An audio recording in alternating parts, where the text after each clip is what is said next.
Here, the 7th chapter then starts.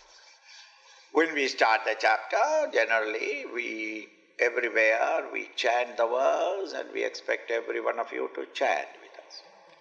Don't complain that I don't know Sanskrit. Swamiji, lucky Indians, they know. You are mistaken.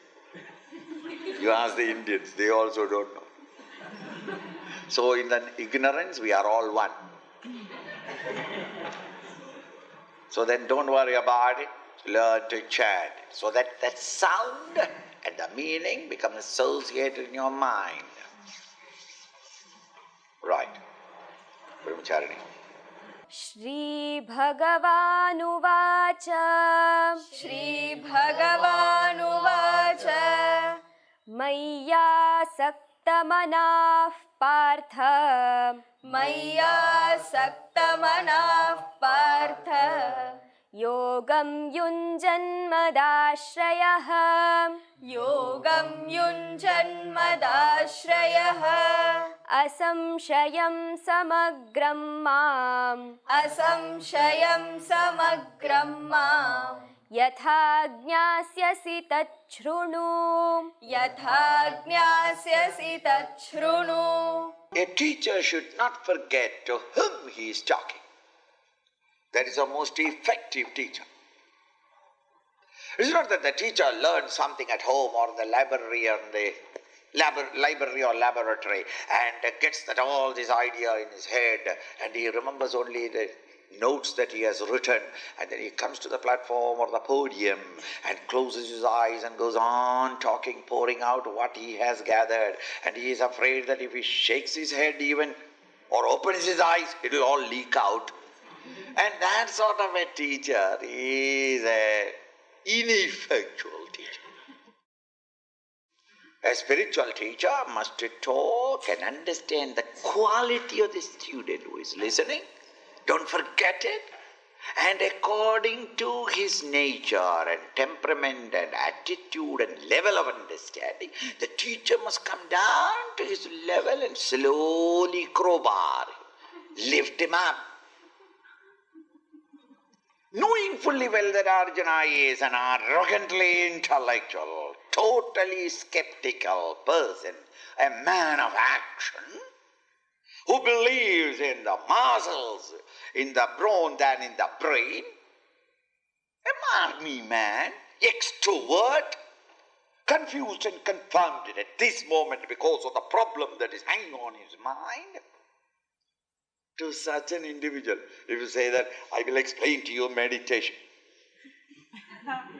In India, they will take the chappals. Here they will unwind the belt. To belt the teacher. Because I don't want anything. Now he just captivates the child. Tickles. He angles for the intellectual man in him.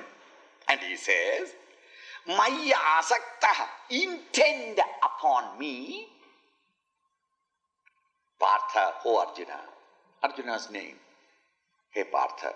Yogam yunjanmadashraya. Those who are taking the shelter in me and turning the mind's attention to me, ashraya, depending upon me.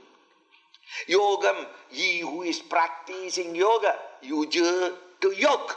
He who is trying to yoke the attention of the mind and intellect with that reality, to such people, asamshayam samagram, asamshayam beyond a trace of doubt.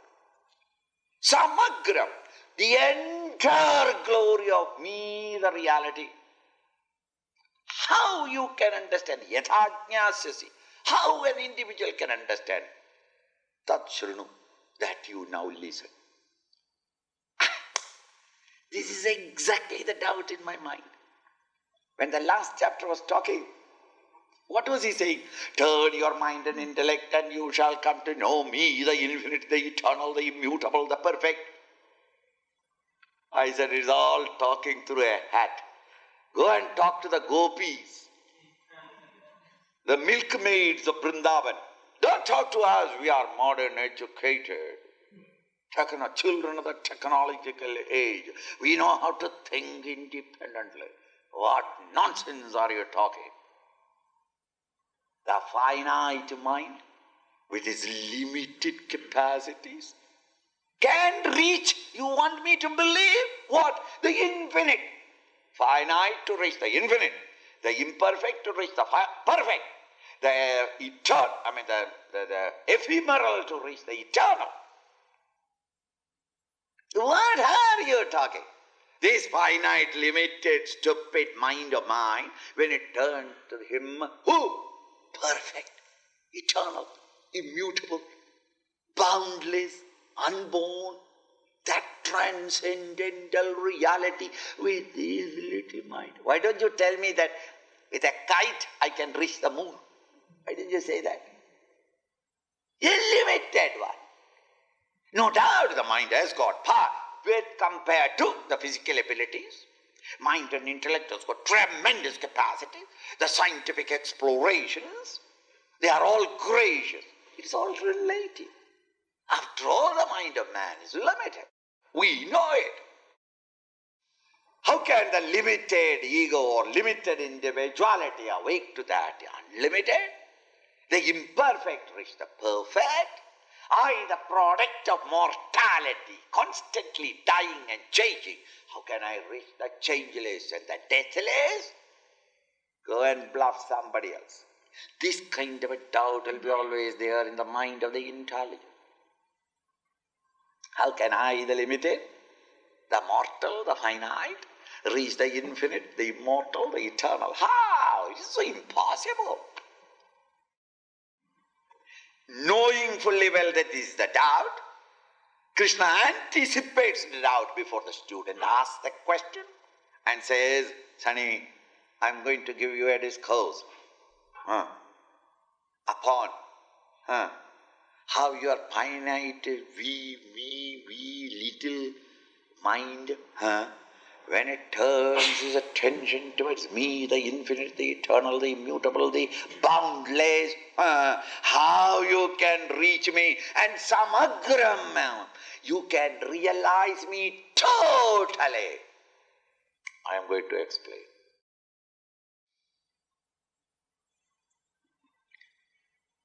Ramakrishna Paramahamsa gives the example. A salt doll tied in a string went down the ocean to understand the ocean. How far is the ocean, Went down and down, measuring the depth of the ocean. Courageous guy. And at the end of it, when they understood that there is so many leagues is the bottom, the string was looked up. When the string was looked up, at the other end, there was no salt at all. The doll has become the ocean.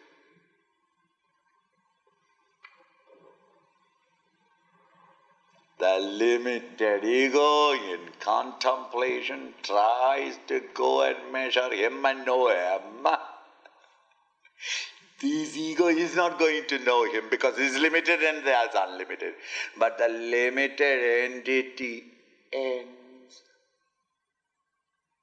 merges with, becomes one with that higher state of consciousness. But the average man doesn't understand it. He thinks that, why you contemplate? Everything in the world is known through the intellect, where my intellect is kept intact and is an object of knowing. Similarly, this limited mind, when it turned into the higher, how can I do it? There's a doubt in the mind. The teacher says, I shall explain to you how through contemplation, your mind, though limited in its capacities and abilities, imperfect, finite, can come to reach or realize me, the infinite, the eternal, the changeless, the immutable. That I shall explain to you. Listen to me. Tad shrunam. Listen to me. Not hear me. Hearing is the function of the ears. Many things in the world we hear from morning till evening. I think I heard it about it, but I never gave my attention to it.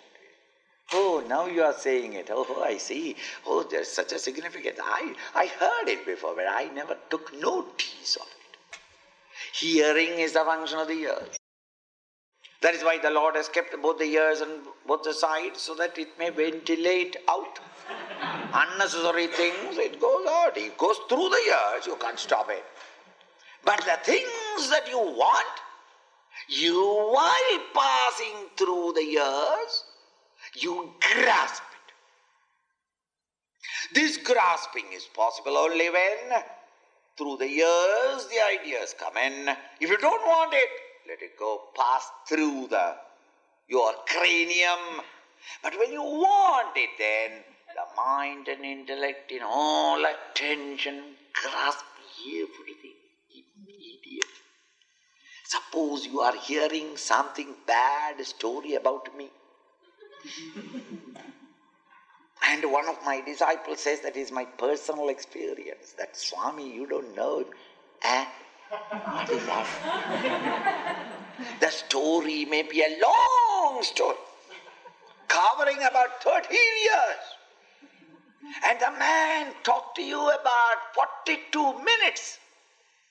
I tell you, every bit of that story you know by heart. At the end of it, you can go and tell the next man. Do you know what I heard about the Swami? Every detail you can give, isn't it? You are supposed to be a dull fellow. Textbook I can't read, understand, I have not passed even 10th standard, I could not complete 10th grade. Why? Swamiji, what to do, dull I am. Let it be a story. All the details he hears. Not only he hears, but second time when he says, he adds his own originality. So it is a question of our attention. To listen is to hear with total attention. This I am going to explain to you. Listen to me. Not that Arjuna was distracted there and he was looking here and there. Therefore he said, hey, look, listen, come on, hear me.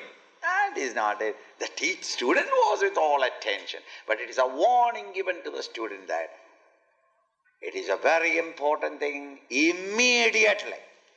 As you are hearing, grasp it, digest it, assimilate it and make it your own. This is called the listening. Gomira. Jnanam teham savijnanam. Jnanam teham savijnanam. Idam vakshyamya sheshatah. Idam vakshyamya sheshatah. Yajñātvā neha bhūyonyat. Yajñātvā neha bhūyonyat. Jñātavyamavashishyate. Jñātavyamavashishyate. Continuing, the Lord says, Jnanam te aham, to you I shall now explain.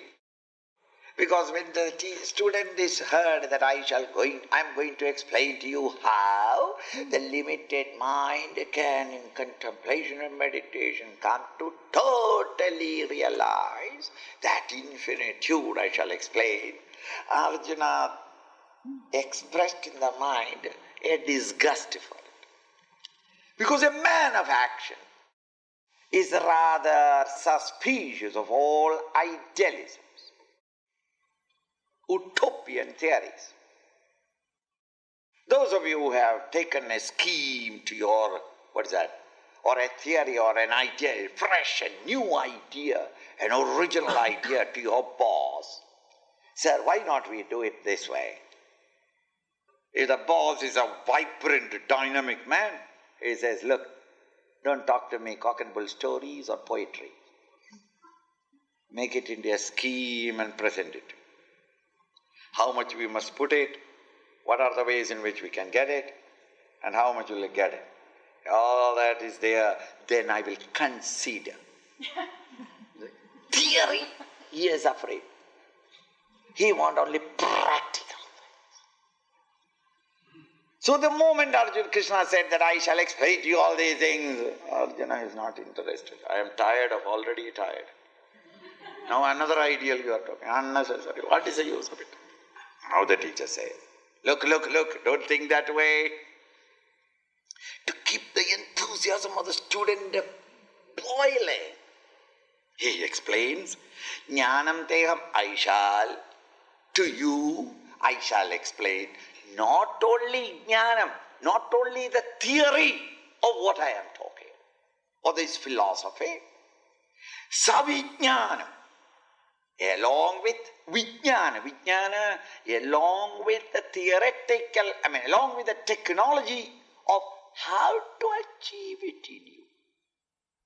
Not only mere book knowledge, I shall explain, but I shall explain how you can bring it into the ambit of your own personal experience. The technology. Not merely the pure science of reality, Jnana, but the technology of how to bring about it in your own experience is called yoga, Vijñāna, direct knowledge, personal direct experience which confirms what the teacher has said. At this moment, in our modern science, that we can employ or harness the energies, infinite amount of energies in the solar system, solar energy, is a theory. The theories are beautiful, but we cannot add joy to the society because we have not found the technology by which it can be done. 10th century historically, we knew the electrical energy. By 11th and 12th century, we knew all about its theory. But it had to wait till the 18th century end for the first bulb to burn. The technology, how this energy can be created, how it can be transported, how it can be brought to your home, and safely you can make use of it for your own domestic purposes, it took time. The technology took time. The theory is first. Jnanam was first, but the Vijñāna, it took time. Similarly here the Krishna says, these great signs of reality I am expounding to you, not merely the theories of it, the jnanam, the pure knowledge, but also the applied knowledge, the technology of it, I shall, along with that, expound. Vakshyami, I shall now explain, expound, asheshata. Not that I will explain about 80% and 20% I will keep it as a secret. And for getting that, you will have to come after me. Then I make you serve me, massage my leg, cook my food, wash my clothes, and give me more and more good things. What will you give me? And secret gift there are, especially when these foreign countries cooperate with the developing nations and they supply the machinery, they supply everything. and everything looks that we know it, but the machine will not run. Why? That is our secret. That is our secret. But then we have invested so much, and then what can we do now? You do one thing. We will send you a technologist. 22 technologists we will send you. Look after them, feed them, and tax-free. Give them 96,000 of your money. What to do? Okay. We do it. These technologists are, who are they? Nobody is there, a foreman in their factory will send you. The fellow from morning till evening drunk, he goes about.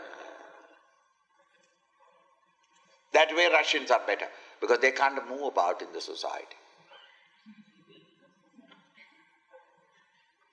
See? It is the method. In the same way here, the teacher says, Sonny, I don't want you to come after me. Asheshataha. Without keeping anything balanced with myself, I shall exhaustively explain to you not only the theory, but the practical ways by which those theories can be brought into your own personal subjective experience in your soul. All right, but why should I struggle? After all, he is an intellectual. Intellect is always utilitarian. Human intellect is always utilitarian. If I ask you to do something, you will say, why should you? Immediately your reaction is, what will I get out of it? It is not anything wrong. It is a human nature. When the child is young, you can tell him, you are wonderful, baby, how smart you are, bring mommy a glass of water. A fellow will bring. After 5 years, never try that. Try. After 5 years, if you tell him, baby, you are wonderful. Yes, mommy, I know it. You are great. Yes, I am greater than papa. All right. Now go and bring a glass of water. What will you give me? Immediately the fellow will ask. Then you should not get angry. You must congratulate yourself. Ha, my son, he has become now intellect. Till now he did not know how the intellect. Now he has started working. What will I get out of it? Intellect is always utilitarian. Now you and I, as students, when we come to the teacher, we are established at the intellectual level. Arjuna is an honest intellectual. He will not do a thing if you ask him, unless he understands, why should I trouble like that? I am ready now to give to you without any remaining. That is totally I am going to expound upon the theory and practical methods by which this great truth can be realized. The question still stands. Why should I know the truth? What is there to know? I am not interested in it. At this moment, without that truth, I can eat, digest, sleep, have my recreation, my job, quite successful man. A young wife also I have got it.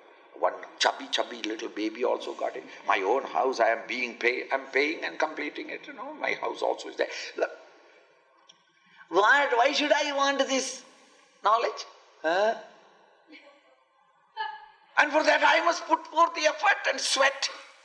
I must listen to your theory, and then you will tell me a practical method, and I must put forth the effort and practice it. For what? That doubt will come in the mind. Therefore the teacher says, Yajña, this great knowledge, when once you awake into that state of knowledge and come to know about it, no, not theoretical, but when you awake into that state of consciousness, neha bhuyonya jñātavyam avashishyate, there is nothing more for you to know. All your intellectual restlessness to know things will be totally satisfied that there is nothing more a doubt or a question in your mind. Everything becomes clear. No more any riddle of life in you. Why this world? How did he create? Who created it? Why did he create? Where is he? What is he? All doubts of it. There is such a total sense of intellectual fulfillment. It is a lack of that completeness of happiness that makes the physical body demand more and more physical comfort, or emotionally we try to get a better share of emotional satisfaction, or intellectually we want to know more and more and more because we are not satisfied. A knowledge, when you gain that knowledge, you are in a different plane of consciousness. And when you are in that plane of consciousness, all this is understood. The riddle is solved. No more any intellectual restlessness and inquisitiveness to know something more. All are known. Is it not? When you wake up from your dream, all knowledge, everything in that dream is understood. No more any doubt of anything. You have understood that all that I saw in the dream, the things and beings and their happenings, were all only in one corner of my waking mind.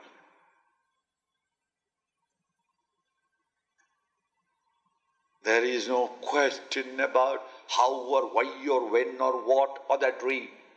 Nobody wakes up from the dream and sit down and worry. Why didn't I get that $1 million check? If I am worried, I have not woken up from the dream yet. When I once wake up, I have lost nothing, gained nothing. It was only a disturbance in my mind. Everything is known. Thus, when you awake from the egocentric level of consciousness into the higher state of consciousness, it's called the spiritual awakening, the enlightenment, the liberation. There is nothing more for you to know.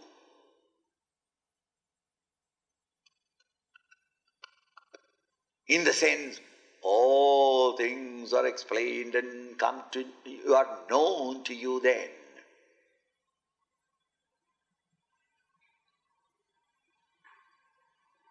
Jnātavyam avashishyate. Really? Is it so good as that? Because he's an intellectual and he knows the intellectual restlessness. How is that? Why is that? When is that? Where is that? Why is it? How is it? 1,000 questions arise from on till eve. Apart from the daily problems, there are these fundamental questions that come to every great thinker. Some of them he finds temporarily an answer, but I'm sure that after some time, again, that answer is no more satisfactory. You find in it a flaw. Then the old doubt remains. New doubts every day springing up. Thus, at all times, an intellectual man has got very many fundamental doubts in his mind tickling him. All those doubts are being cleared only when awakening from the limited to the unlimited. A new dimension of experience altogether.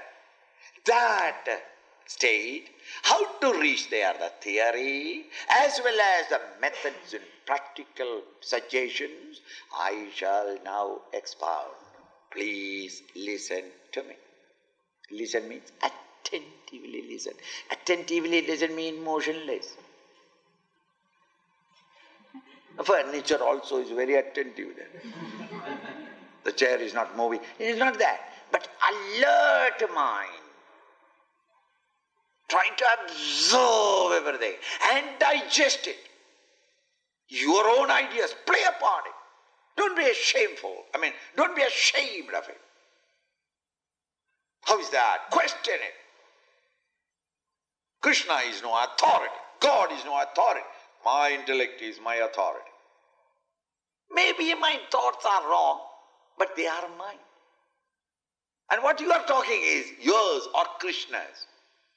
Krishna's thoughts are not mine, they are foreign to me. And every human intellect is allergic to foreign ideas. I love my own ideas. So then bring that idea into it and fight with it or function with it until you absorb. All these are to take place while I am speaking.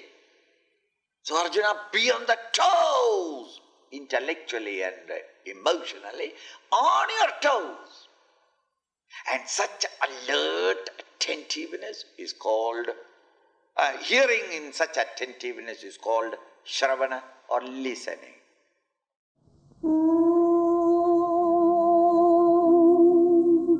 Purnamada